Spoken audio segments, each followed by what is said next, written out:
จ้าจ้าจ้าจ้าจ้าแต่ละเพิ่นบอกฮู้เจ้าบ่ค่อยขอบคุณ everyday นะทุกวันน่ะครับโอ้ยมันอันพระเจ้าส่งเรามาปัวคนเนาะครับถูกต้องแล้วแม่จริงเลยโอ้ยบุษันคนนั้นเสียชีวิตหลายเลยลุงทองครับถูกต้องครับผมขอบคุณให้ค่อยหน่อยเด้อได้นี่แหละหมอก็อยู่ข้างๆนี่แหละครับได้ยินอยู่แม่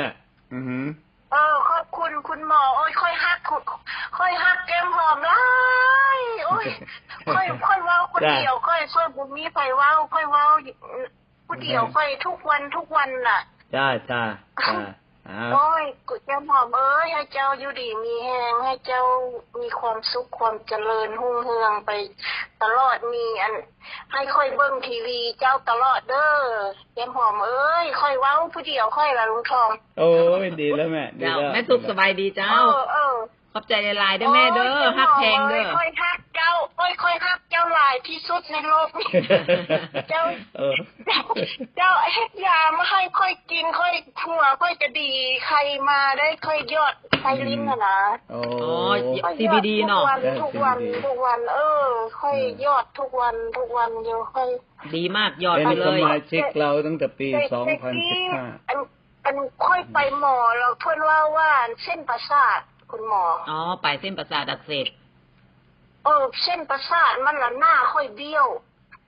เจ้าตื่นนอนตื่นมาหน้าเบี้ยวเจ้า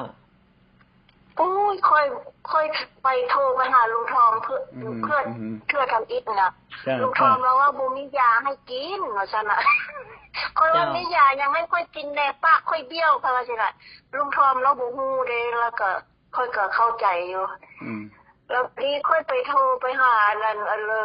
นน้องขวัญนะเจ้าน้องขวัญละบอกว่าให้ยอดไอลิ้นมาเนี่ยค่อยละยอดมาใครมาเลยค่ะยอดดนบ่เจ้าแม่ยอดมุ่งเป็นมัดกวดที่2อันนี้กวดที่2เลยดีขึ้นเลยเนาะแม่เนาะกวดที่2วันนี้เราค่อยออเดอร์อีกอันตอนนั้นคริสต์มาสนะเพิ่นว่าซื้อ2แถม1อ่ะนะค่อยจะซื้อมาแล้วเมื่อวานได้รับแล้วเด้จ้ะค่อยยอดทุกวันน่ะแก้มหอมโอ้ยค่อยว่าขอบคุณแก้มหอมก็ค่อยว่าสิละน้องขวัญบอกค่อยอันเจ้าค่อยก็บ่ฮู้ค่อยก็มามื้อนั้นค่อยโทรออเดอร์หยังล่ะค่อยเลยว่าค่อยอยากถามน้องขวัญว่ามียาหยังให้ค่อยกินค่อยเจ็บหัวนะนี่จะเจ็บหัวตลอดเลยน้องขวัญว่ามียายอดไตลิ้นนั่นเด้ล่ะว่ามายอดลองเบิ่งดูล่ะว่าเส้นประสาทเจ้าแม่ละเพิ่นละมายอดมาไข่มาเลยนี่กวดที่2ยังบ่หมดดอกกวดที่2เมื่อวานนี้ค่อยออเดอร์3อันซื้อ2แล้วแถม1อ่ะนะเจ้าจัดโปรนะแม่เนาะเมื่อวานนี้ก็เอาอันได้รับแล้วได้กับน้ำมันเทวดาอันล้างสารพิษนะได้รับแล้วได้รับแล้วก็อัน6กวดอัน300อ่ะนะก็ได้รับแล้วเมื่อวานนี้ได้สบู่3ก้อนเจ้าดีแล้วแม่ยดไปโลดยดเข้าไปนั่นน่ะแต่มันดีแล้วเนาะ2 เดือนก็ดีเลยเนาะหัวค่อยคือว่าไข้แด้บ่เจ็บตะกี้ค่อยเจ็บไม่ได้น่ะน้องอัน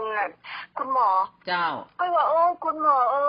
ยค่อยอยากไปกราบเจ้าเด้ค่อยทำมันอยู่ไงเนี่ยค่อยสิไปกราบตีนเจ้าก็ว่าค่อยเว้าคนเดียวค่อยบ่มีไผเว้านำค่อยได้ค่อยก็เว้าคนเดียวนี่แหละโอ้ยเฮ็ดยามาให้ค่อยกินจังซี่โอ้ยค่อยว่าค่อยขอบคุณพระเจ้าส่งเจ้ามาให้ปัวคนโอ้ยเขาว่าขอบคุณเด้อคุณหมอเอ้ยคุณหมอเอ้ยนั่นน่ะค่อยฮักเจ้าเด้ค่อยเว้าทุกวันค่อยฮักเจ้าหลายในกกนี้ค่อยว่าสิแหละขอบใจหลายๆด้วยแม่ค่อยเว้าแล้วค่อยจะเจ้ากินต่อไปเด้อแม่สุขเนาะเจ้าเด้อค่อย thank you เจ้า everyday เจ้าบ่ฮู้ดอกแต่ว่าค่อย thank you อยู่ในเฮือนค่อยนี่แหละโทรเข้ามาได้โทรมาเว้านำกันนี่แหละค่อยว่า thank you เด้อ thank you เด้อให้เจ้าอยู่มั่นขวัญยืนให้ปัวคน